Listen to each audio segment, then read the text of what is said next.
Halo teman-teman, di video kali ini kita akan membuat database skema kita menggunakan si model dari Prisma ya. Nah, di sini sudah ada contoh model yang diberikan dari tutorial Prisma ini dan kita bisa meletakkan model ini atau misalnya model yang kita buat di file bernama prisma/schema.prisma ya. Oke, sekarang kita coba copy modelnya.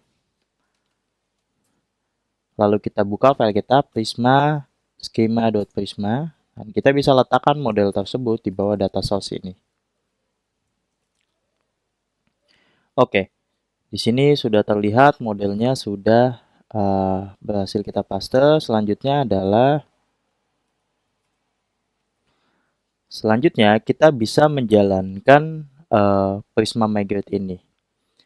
Jadi untuk nge-mapping dari model tersebut ke database kita perlu menjalankan si Prisma Migrate ini.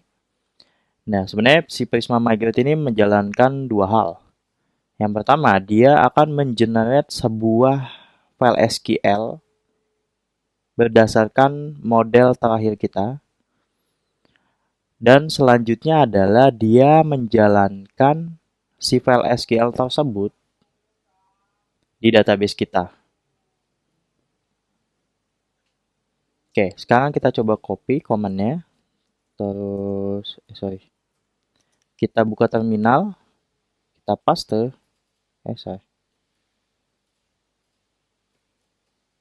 Oke, selanjutnya kita jalankan.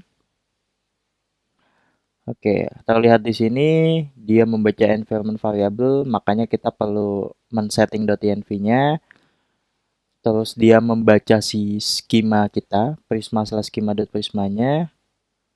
Nah, oke, selanjutnya dia membuat sebuah file migration. Namanya ini nama filenya. Nanti kita akan lihat juga. Nah, di sini juga kelihatan nih. Nanti ada sebuah folder baru namanya migrations di dalam folder prismanya.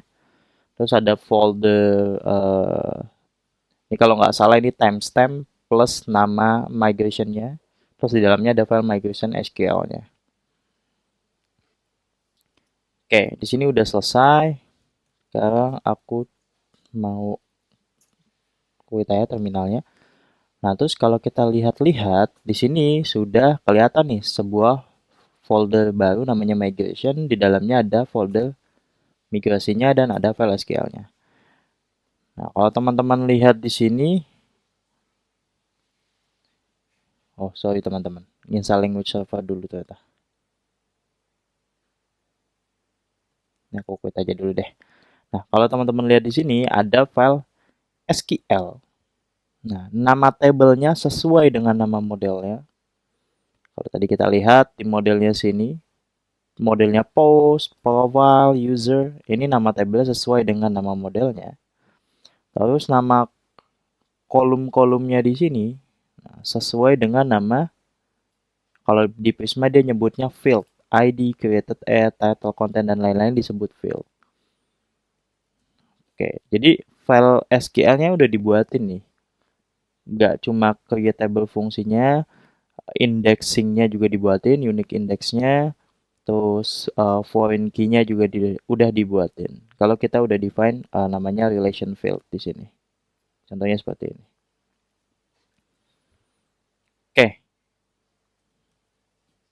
terus gimana cara kita tahu kalau migration-nya berhasil dan memang udah benar-benar jalan atau udah tersimpan di database kita? Yang pertama kita bisa memanfaatkan tools seperti Table Plus atau dbeaver dan melihat ke database kita apakah benar nih tablesnya udah terbuat. Nah, di sini teman-teman lihat tablesnya udah benar-benar terbuat, ada post, profile, user sesuai dengan model yang ada di sini, ada post, profile, user. Terus kalau teman-teman lihat juga kolom-kolomnya juga sudah terlihat ya. Sorry. Oke, terus cara kedua adalah teman-teman bisa memanfaatkan si Prisma Studio. Jadi dari Prisma sendiri, selain dia ada fitur migrate, dia juga ada Prisma Studio. Kalau kita lihat npx Prisma, nanti akan terlihat nih ada banyak komen-komennya sebenarnya, nggak cuma migrate. Kita juga bisa browse data kita. Daripada kita install tools lagi kayak Table Plus atau di Beaver, kita bisa pakai si Prisma Studio. Cara jalaninnya gimana? Cara jalaninnya tinggal npx spasi Prisma spasi Studio. Nah, nanti dia akan jalan di port 5555 dan di sini akan terlihat model apa aja sih yang kita punya. Contohnya ada post. Terus kalau kita mau buka yang profile bisa kelihatan juga. Kalau mau buka user juga bisa. Kalau mau nambah data gimana? Di sini ada. Di sini udah dilengkapi dengan fitur CRUD juga ya. Bahkan kalau data relasi juga udah bisa terlihat nih di sini. User ini punya no post. Kayak gitu.